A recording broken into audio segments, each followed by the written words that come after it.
Hello, my name is Corrine White, and this is my reaction to the body ritual of the Nacirema. Um, Reading this article was actually quite interesting to me. There was plenty of information about a different culture, and there were so many things that stood out and that caught my immediate attention. One of the things that caught my immediate attention was the fact that a lot of the rituals or a lot of the things that I read about in this article about the Nacirema were actually similar to that of the American culture. But because we are programmed to, judge, or sometimes we don't look into ourselves, we wouldn't see that at first. And it took me a couple of times reading the article to realize that.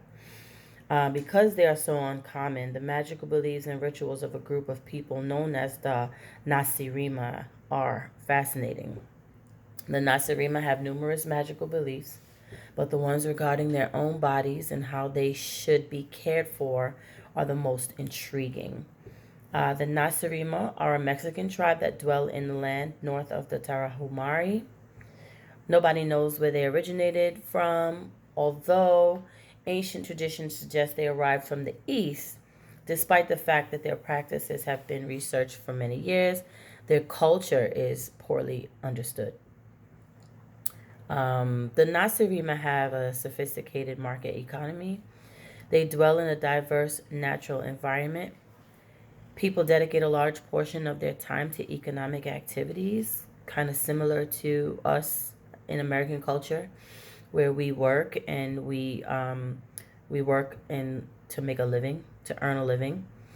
Um, the human body is the focus of these rites. The Nasirima are intensely concerned about their body health and how it looks. Um, Though it is common for individuals to be worried about their own bodies, the Nasirima's rituals are uncommon and time consuming.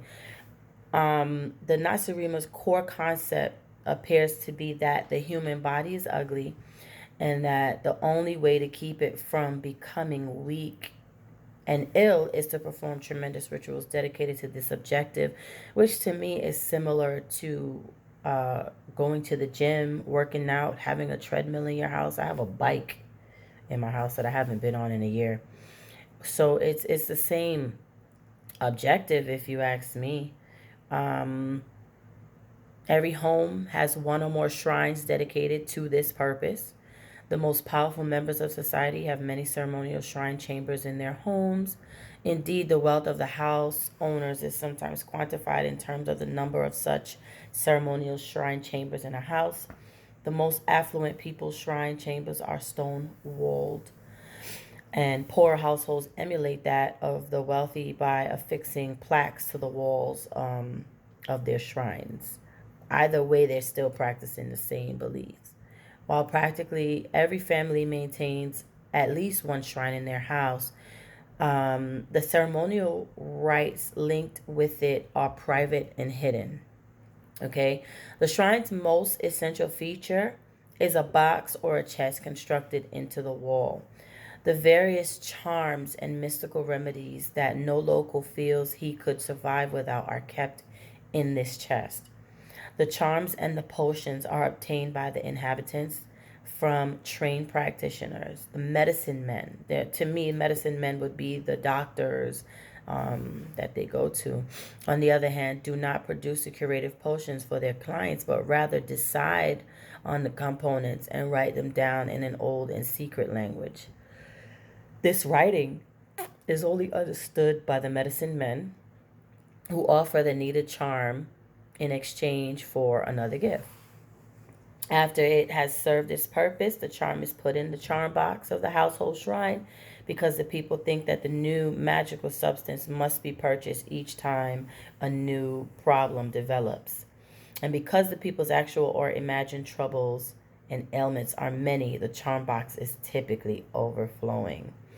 To me, that sounds like a prayer box and, some anointed oil And when I have a situation, I go to a prayer box in my prayer closet, and I talk to the Lord. It's the same. It's similar. I won't say it's the same, but it's similar. Another thing that caught my attention was a little basin is hidden behind the charm box every day. One by one, each member of the family enters the shrine chamber, bends his head before the charm box, mixes various types of holy water in the basin, and performs a quick ceremonial cleansing rite.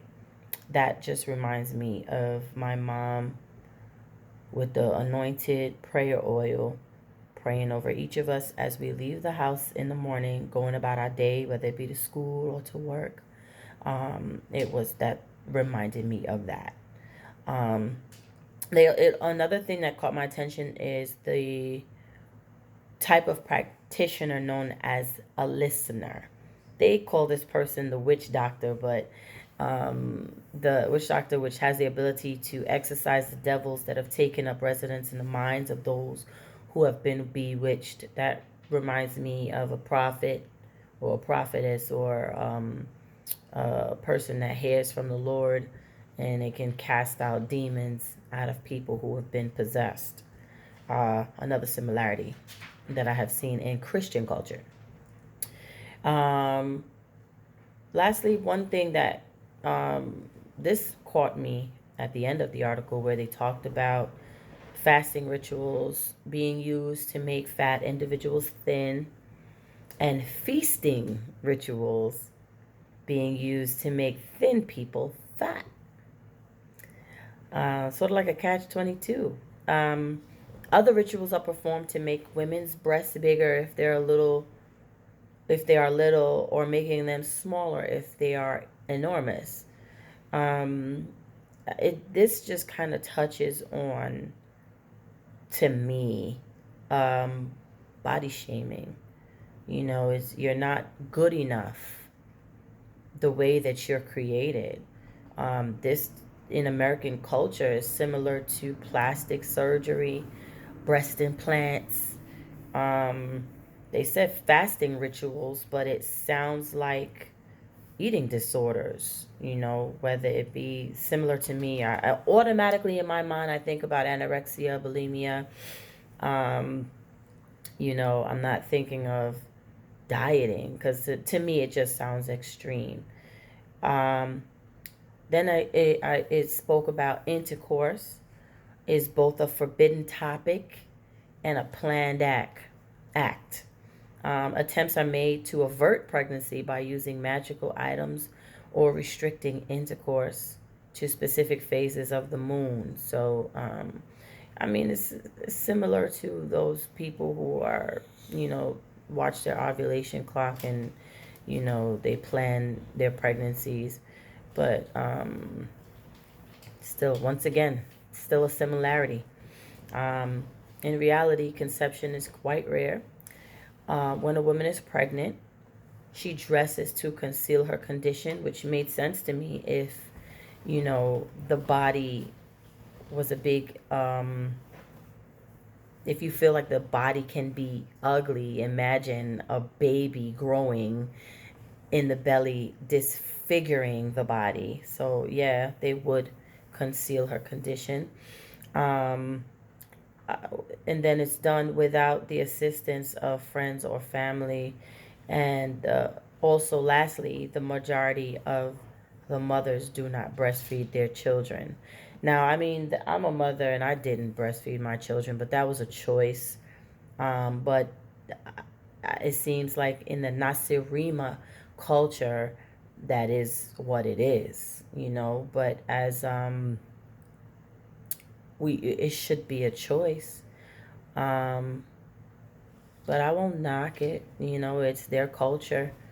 Um, when I pull the Nacirema and the Siruat article in the International Journal of Intercultural Relations by Savinsky J in 1998, it clarified that the Nacirema, which is a North American tribe, see other civilizations in large part because of their notions about their own culture. The projection of Nacirema values and behaviors onto others is especially visible when the Nacirema travel on spiritual pilgrimages. The what that caught my attention because it's basically saying that their culture is no different from our culture. It's still similar, but I think that we might feel like it is extreme, but if we really take a seat back and kind of look at it, we'll see that it's not. Thank you so much. Have a good night.